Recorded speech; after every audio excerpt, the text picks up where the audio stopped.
I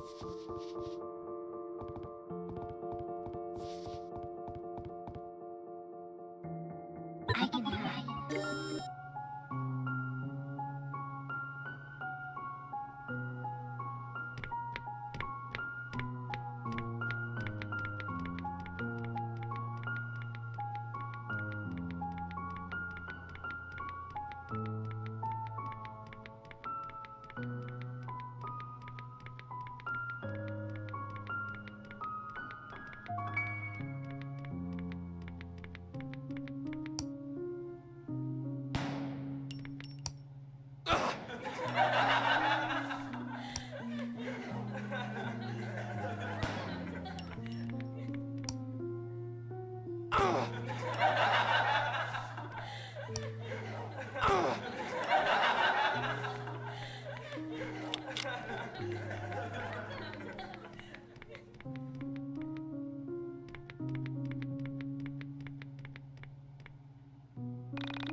Forgive this aberration.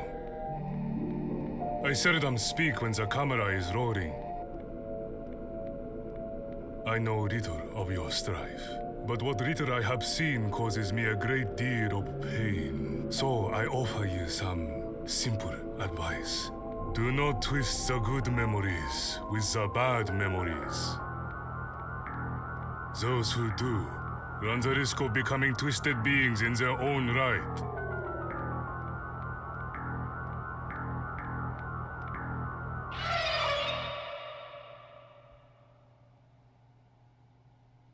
Critical hit! I can help.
Oh, fallen girl, here in the depths of hell.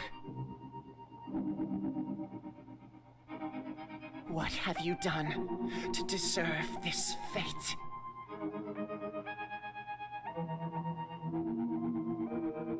With what horrible act did you harm the fabric of reality? I know an original sinner when I see you.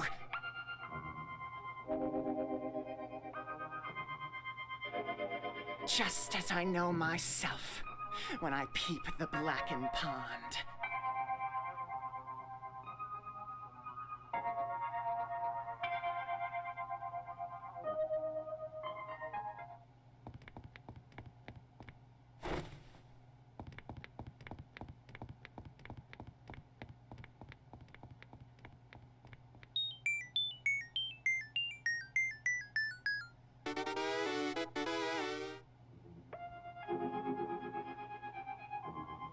You have wounded me. You accuse me of original sin? To even know of sin is the sin, and it is all around me. How could I possibly not conceive of a new version of it?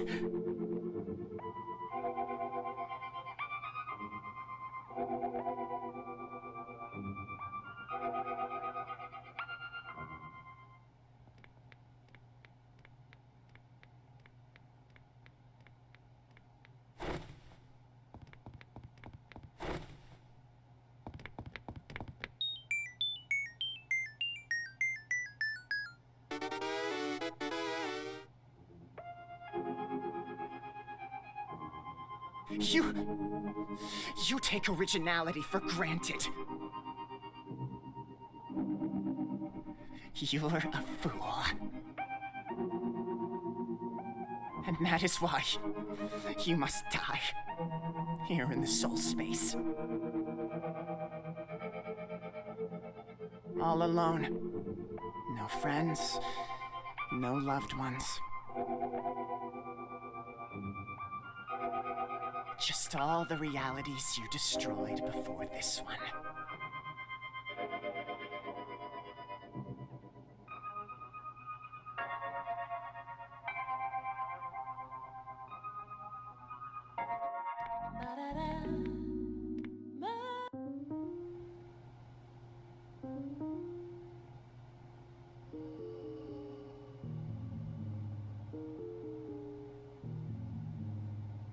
Well, that was weird, right? I thought it was exciting.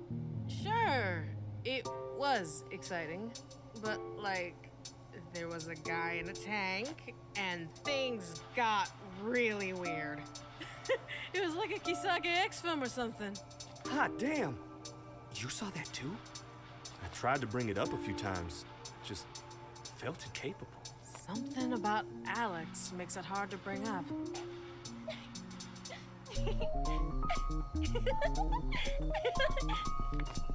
Is the script good?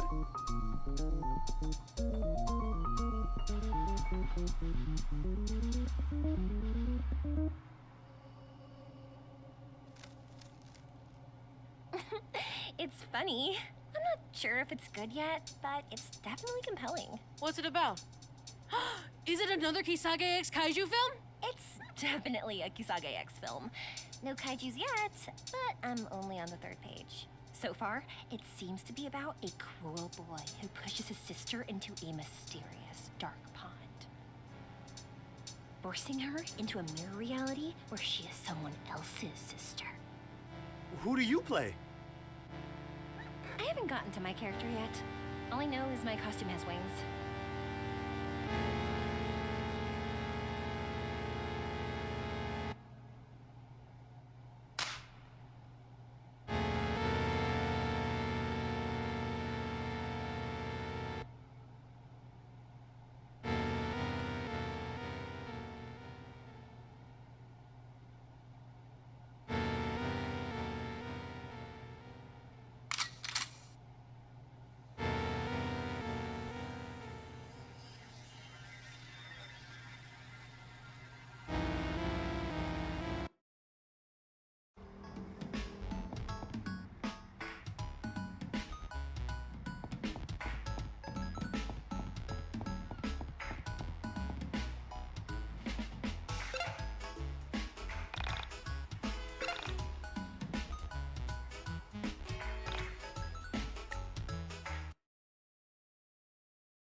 I asked the others to stay back while I spoke with Bella myself. I knew I needed to apologize alone. As I walked across the chewing gum and popcorn-covered floor, I imagined what the title of my quest would be if my life was a video game. Quickly, it was becoming Apology Quest, or Legend of Please Forgive Me. I wondered how many other people I'd have to say I'm sorry to before I found Sammy. If that's even where life was taking me. Lately, Sammy wasn't at the forefront of my thoughts. I wanted to find her, and I really wanted her to be safe. But the more time that passed between meeting her and thinking about her, she became less real. More of a concept, more of a mythical being that only existed in my mind and the mind of the internet. Oh, hey, what's up? I came here to say I'm sorry. In my infinite arrogance and constant thinking of myself, I didn't look at the record properly. I had no idea you created it. I had no idea it would upset you. So basically, if you'll still be my friend, I'd very much like that. Okay, I accept. Okay, great. I expected to do more begging. Don't push your luck. Just let it go. Who are... Oh, Michael! Rory! New friends? Hey, new friends! It was easier than I expected. Now, to convince her about getting the record.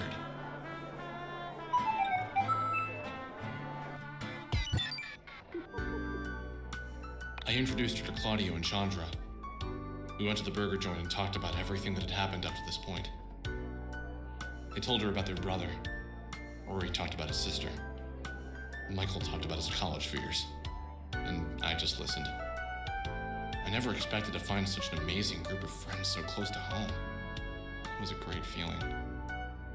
And now came the tricky part. To ask her to go inside of the mine dungeon with me and look for the record. Bella, can I ask you a personal question? I suppose. So, I was wondering if you could tell us about the record. The one you made. What's there to tell? In my previous reality, I made a record. Pretty simple. Can you tell us why a record jacket from the album you made in another reality that was set to be released next year was found in this reality? I have no idea. You do realize I left that reality behind intentionally, right? There are reasons I wanted to escape. Yeah, no, I get it. Just, I wonder if it's somehow linked to everything going on. I'm telling you, Alex, you're looking for puzzle pieces where there is no puzzle. You're talking like there's some cosmic plan here. What exactly do you think is going on here? It's just, it's all so weird. Sammy disappearing, me meeting you, then Rory, Chandra, and Claudio, we're all linked. Fine. If it will make you stop sulking, I'll go with you into the mine dungeon. I'd like to know why my record is here myself. I'm a little confused here, guys. How the hell does Alex know the record is in your mind dungeon? Because I know she's trying not to think about it, and the things we try not to think about always end up on our minds. That seems like more of a stretch than the link between Sammy and the record to me, but sure, I've got nothing else to do. Let's get inside Bella's head. Okay, just keep your hands to yourself while we're in there, boys. It's creepy enough letting one person in my mind.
Blood on blood.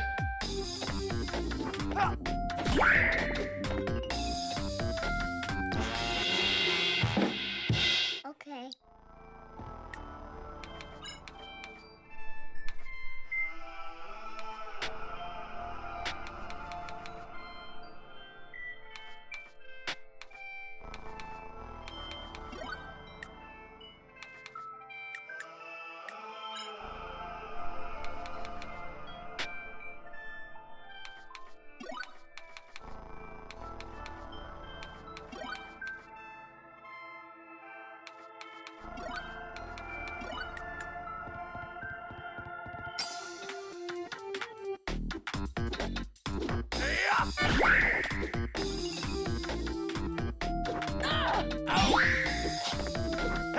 Away from me.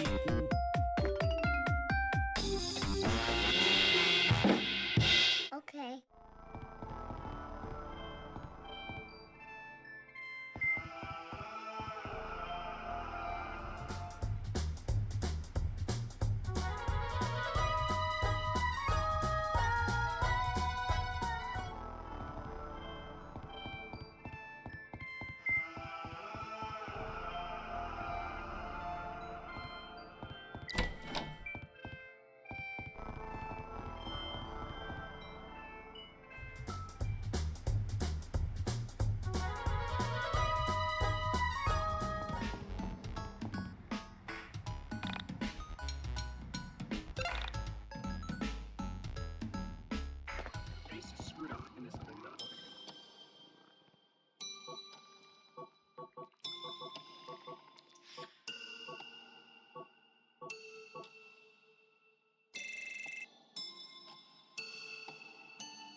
I am sorry.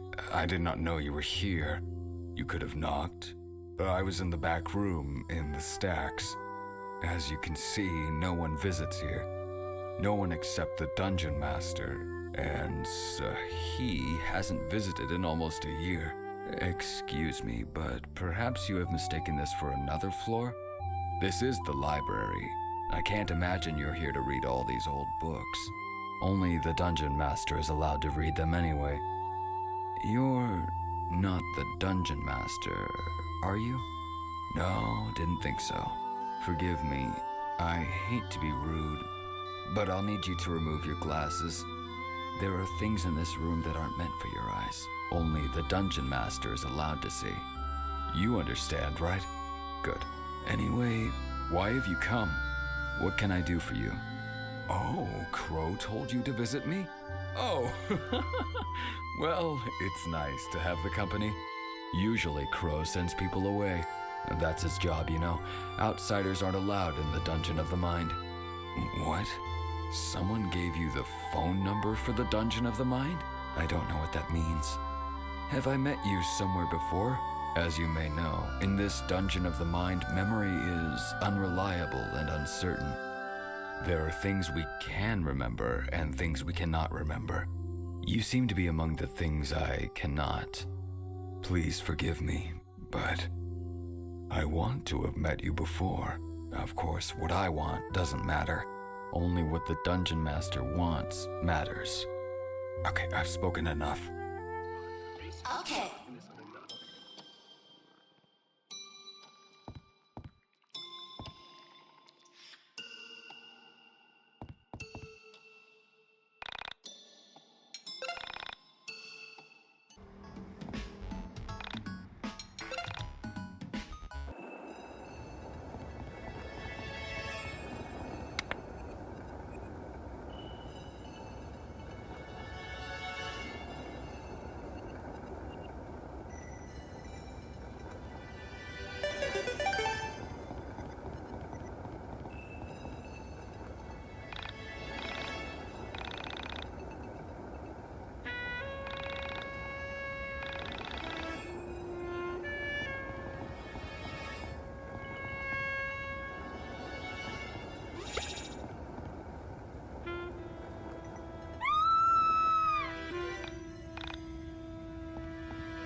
Okay.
Check out my sick Hey, man.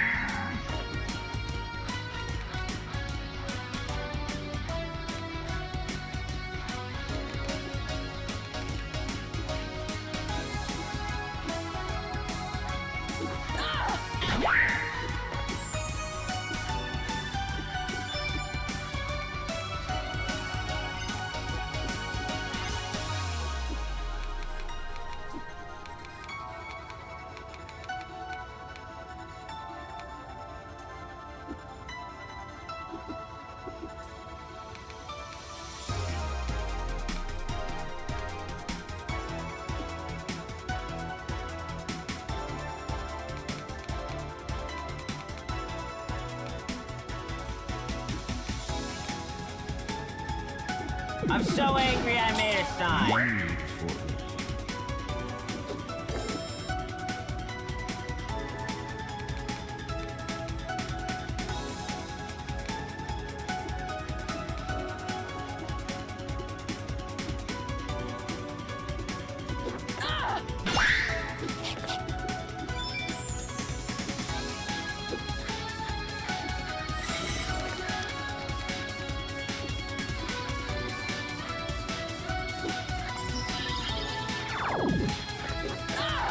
Way before me?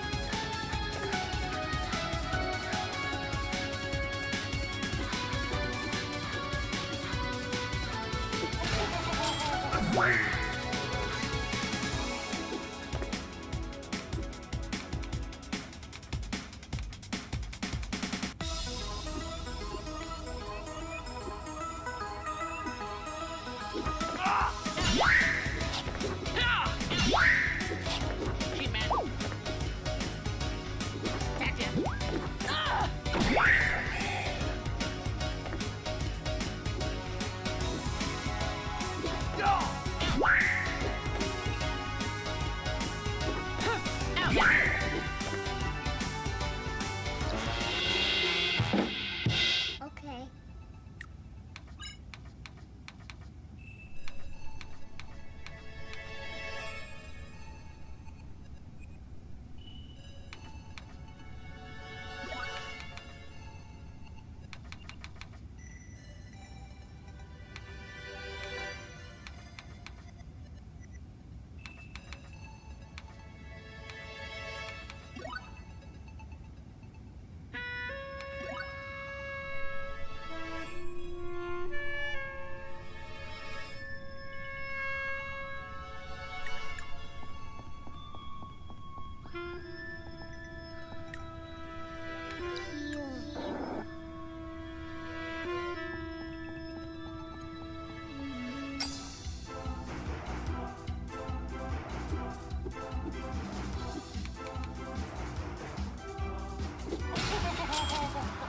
Look for me.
Wait for me.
for me.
Pray for me. LP talk!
Check out my sick beat.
Okay.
Check out my sick.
Lead for me.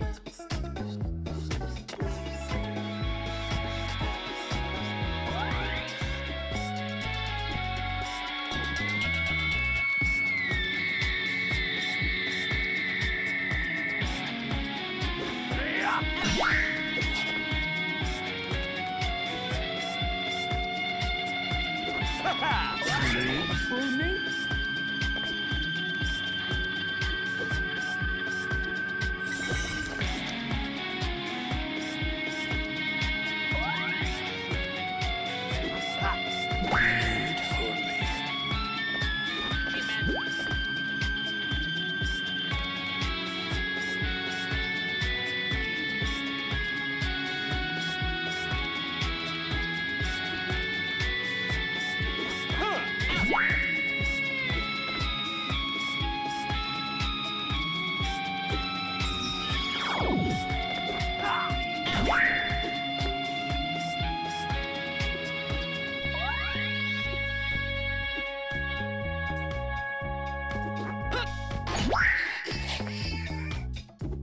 Blood. It's delicious.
Okay.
LP talk! No!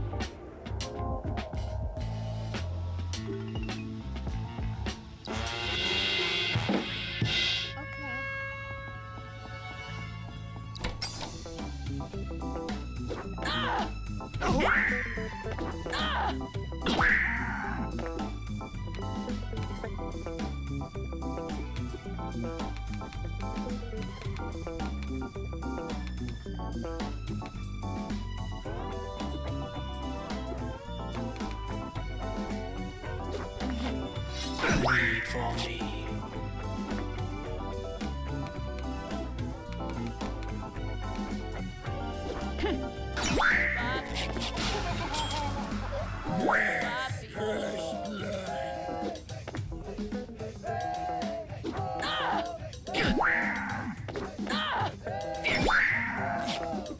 LP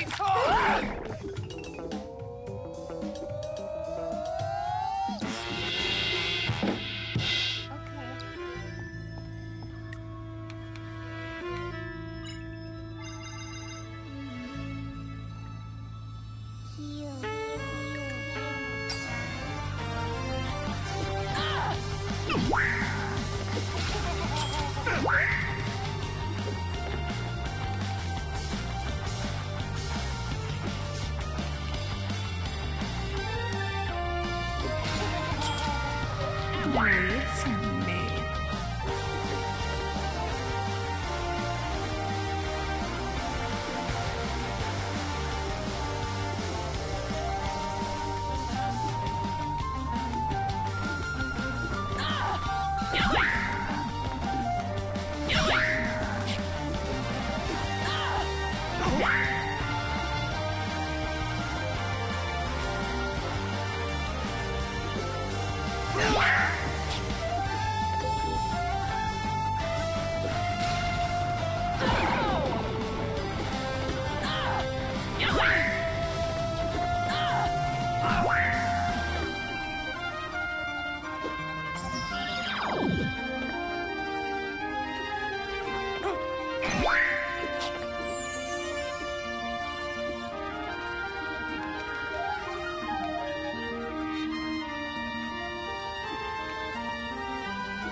Photo shoot!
Read for me.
What are you making today? Making some soup for dinner?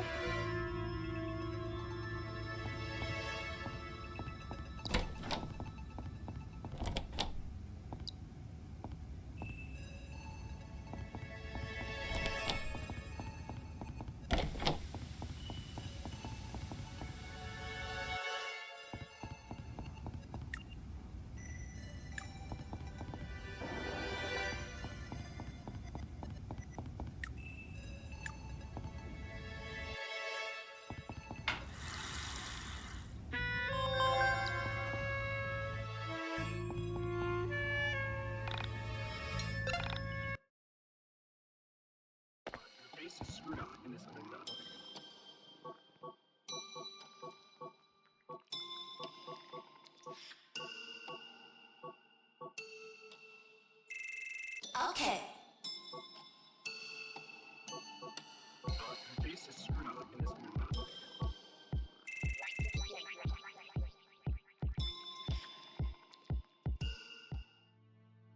Oh, has the Dungeon Master finally sent me the help I requested? Oh, no. You won't do. Oh, this is such a waste of time. I don't understand the process of... Do you know how to science, boy? Have you even had a proper education? Arithmetic, history, Latin, astronomy? That offensive look of disease shows me that you haven't even graduated primary school. How can you look upon me knowing who I am without a proper education? You do know who I am, don't you? I am Dr. I am Hunter! I'm the famous mathematician astronomer from the classical age of Indian mathematics and Indian astronomy, the Golden Era! 499 AD. I ask the Dungeon Master for help with his absurd project he's assigned me, and he sends me an even more absurd apprentice. It's as if he doesn't want me to solve the problem. You do know the problem, don't you? Wow, he sends you down here without even telling you the question. It's his job to ask the questions and our job to answer them! Go back to floor 30 and find out what the question is. Once you know, come back to floor 20 and I will allow you to watch me work. I spent 1,238 years trying to answer this question. What difference will a few more hours make? Okay.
for me.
Wait for me?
Panda barrier.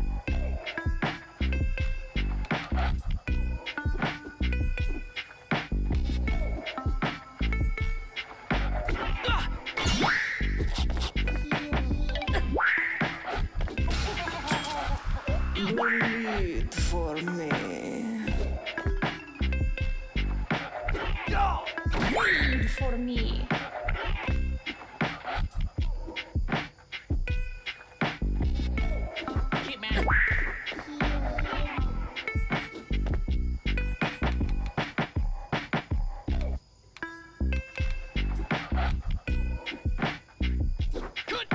Wait for me.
Why won't you sign it?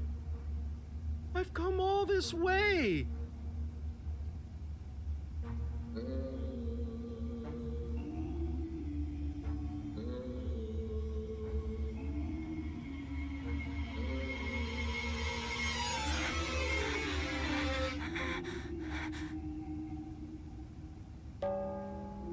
Vela, do you know this guy?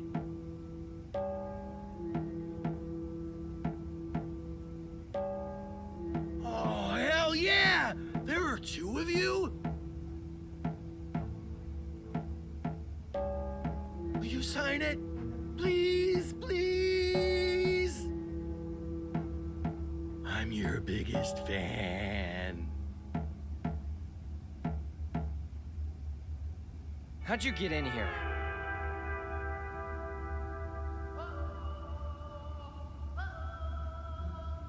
What? Oh, that was easy. Someone posted instructions online. I just followed the walkthrough.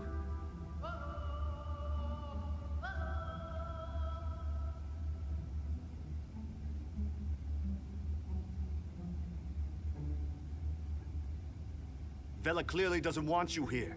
Respect her wishes, or we'll have to throw down. Oh, hell yeah! Let's go!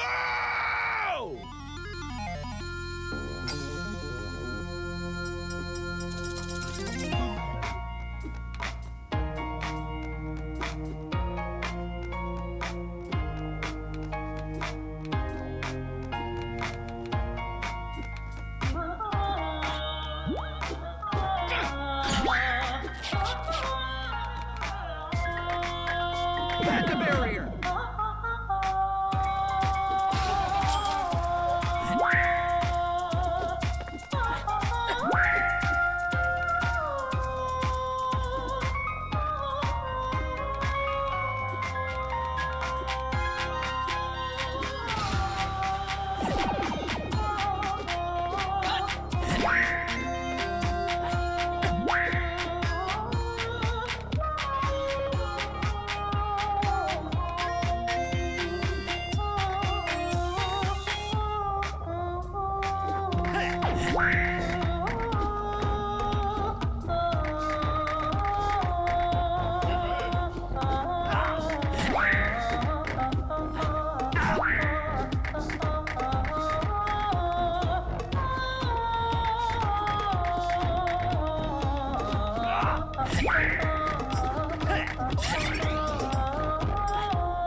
Okay.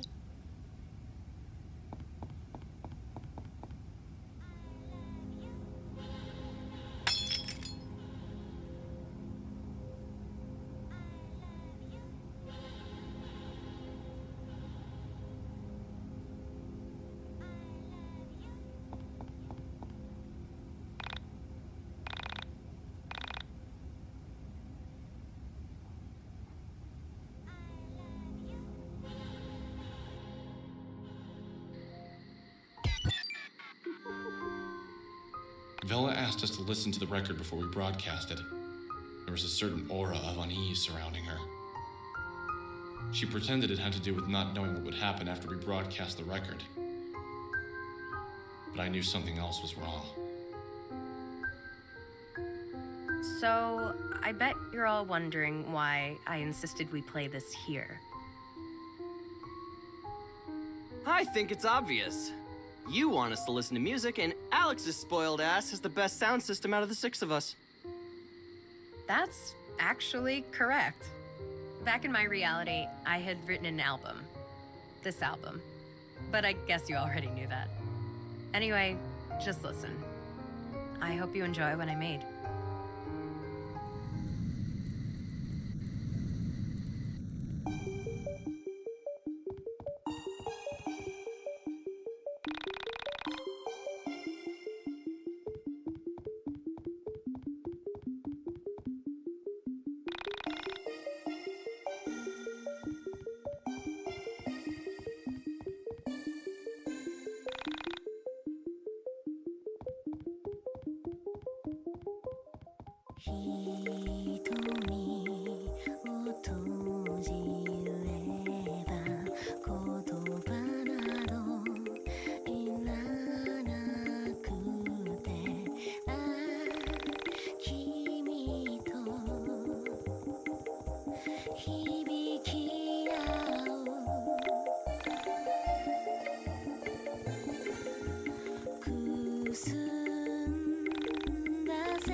It's beautiful, Vela.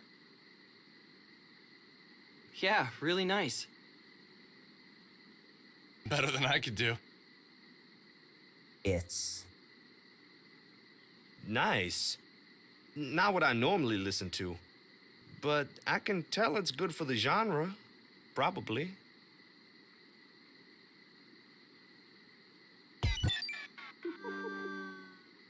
I could tell that she wasn't happy with our replies.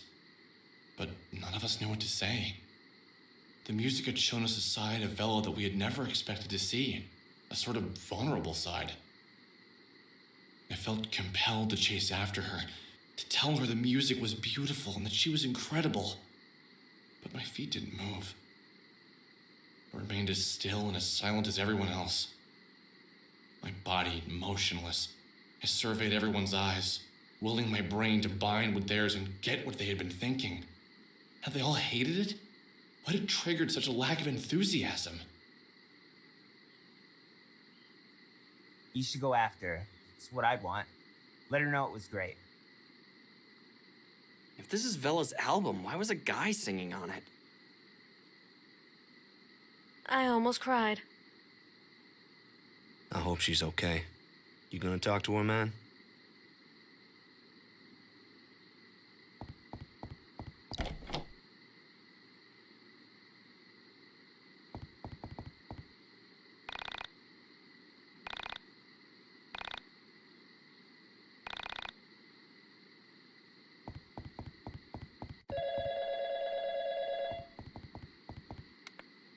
Hey man, sorry I haven't called lately. Can't deal with this now. Oh yeah, sorry. Anyway, she's at the playground. Go get her, Tiger.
I want to tell you the rest of my story. How I came to be in this reality with you. But I want you to promise not to judge me. I won't judge you. I have come to understand certain things. Things I know to be true. Things that I know others wouldn't understand unless they had experienced them. Before I can begin my story, I need you to understand the basics of how I have come to understand the universe. The link between our bodies and physical space is strong, but it is nothing compared to the link between our minds and physical space. Our bodies exist as a visual representation of our minds. They are nothing more. Every mind has the capability of transcending physical form. Many do, even if they don't realize it. The very nature of physical reality is very unphysical.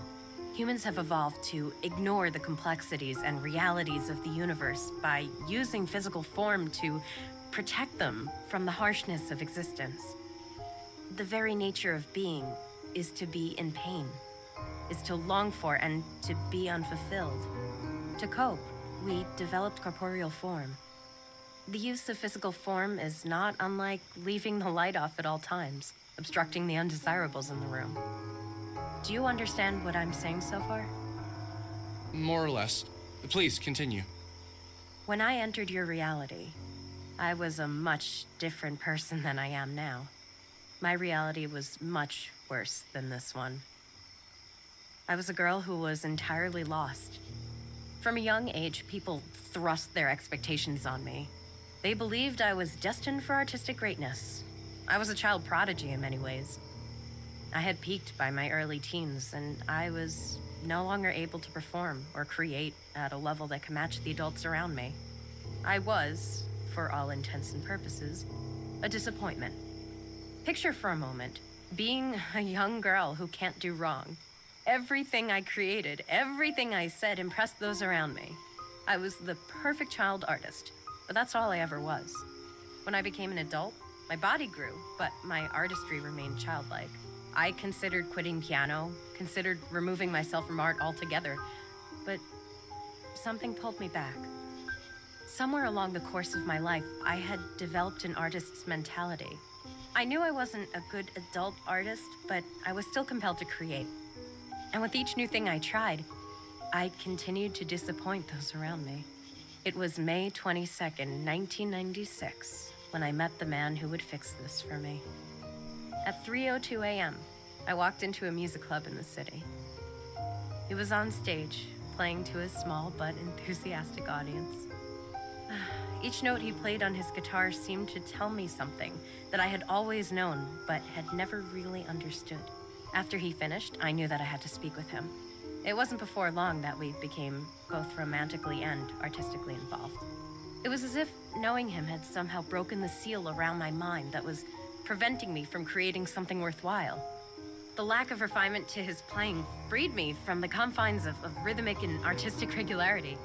I don't mean to suggest that he was lacking in technical refinement, just that a certain jubilation came through in his playing that I had never experienced.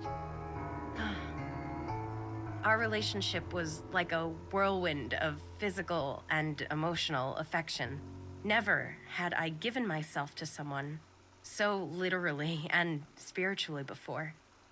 Together, we wrote A Distant Voice, and I knew that I still had the hopes of being not only a good artist, but an interesting human being.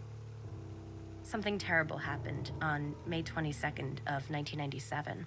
At 3:02 p.m., his daughter had come home and found us together.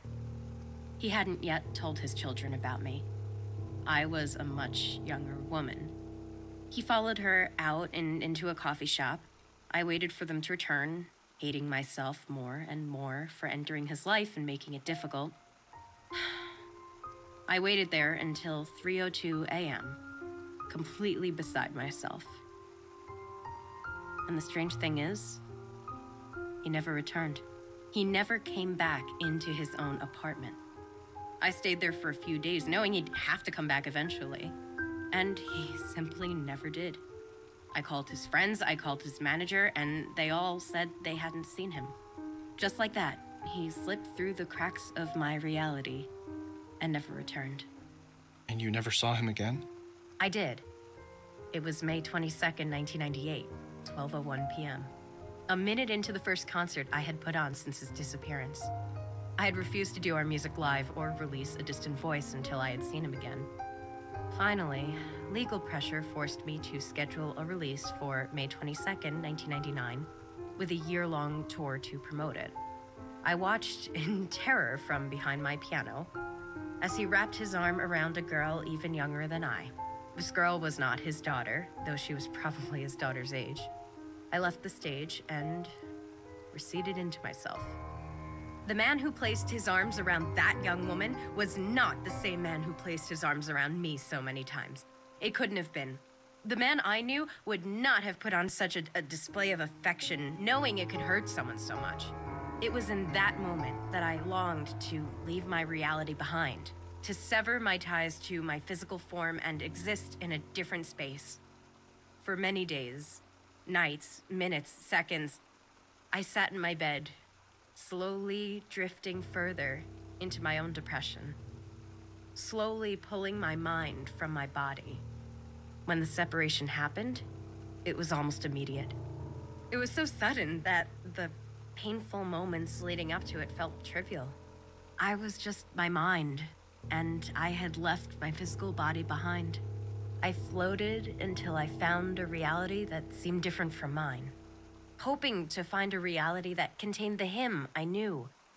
hoping that he had fallen into this reality and we could be together again. Was his voice the one we heard on the record? No, it wasn't. I don't know whose voice we heard. I was so nervous sharing that music with you guys, I almost didn't realize it wasn't me singing. Well, everyone loved it. It was amazing. Really? I can never tell what people think when I show them my songs.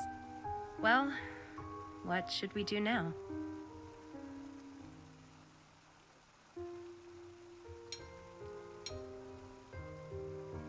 Lead the way.